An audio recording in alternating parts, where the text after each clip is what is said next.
हरि ओम।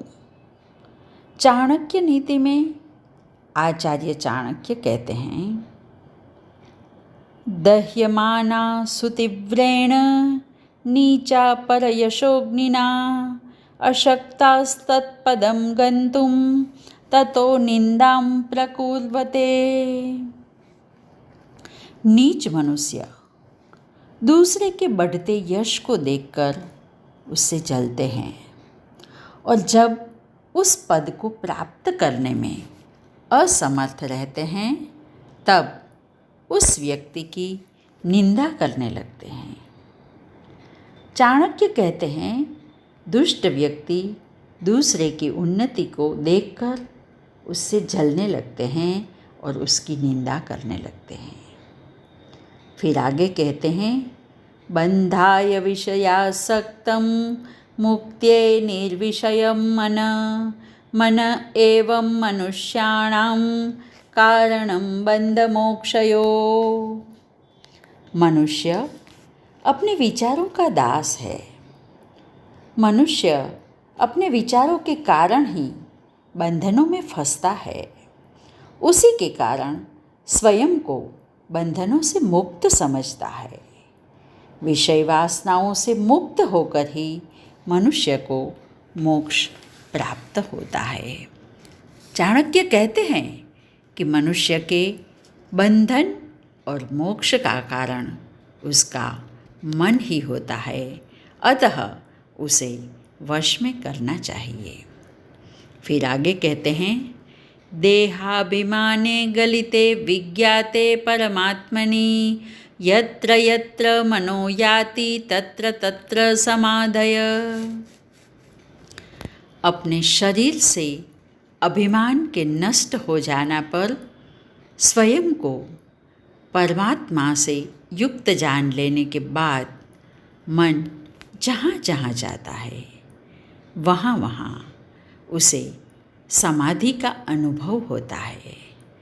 अर्थात परम तत्व का ज्ञान हो जाने पर मनुष्य को जागृत अवस्था में भी समाधि का अनुभव हो जाता है। फिर आगे कहते हैं, राज्ञी धर्मिणी धर्मिष्ठा पापे पापा समे समा राजा राजानमनुवर्तन्ते यथा राजा तथा प्रजा।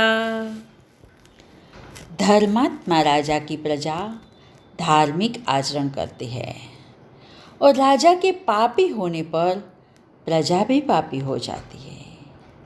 यदि राजा उदासीन है तो प्रजा भी उदासीन हो जाती है, क्योंकि प्रजा राजा के अनुरूप ही आचरण करती है।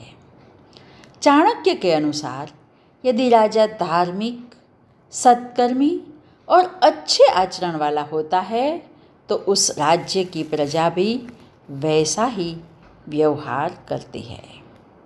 फिर आगे कहते हैं, एकाक्षर प्रदातारं यो गुरुं नाभिवन्दति श्वानयोनिशतं भुक्त्वा चाण्डालेष्वभिजायते। एक अक्षर का भी ज्ञान देने वाले गुरु को जो व्यक्ति प्रणाम नहीं करता वह कुत्ते की योनि में 100 बार जन्म लेने के बाद भी नीच योनियों में जन्म लेता है। चाणक्य कहते हैं कि सभी शिष्यों का कर्तव्य है कि वह अपने गुरु का सम्मान करे, भले ही उसने बहुत थोड़ा ज्ञान शिष्य को दिया हो। फिर आगे कहते हैं, यथा धेनु सहस्रेषु वत्सो गच्छति मातरं तथा यच्च कृतं कर्मं कर्तारमनुगच्छति।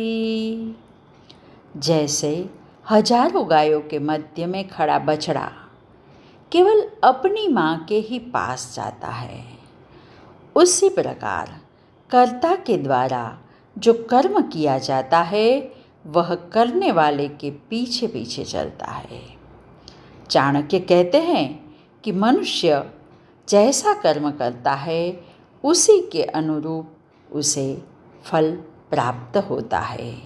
आज बस इतना ही। हरि ओम।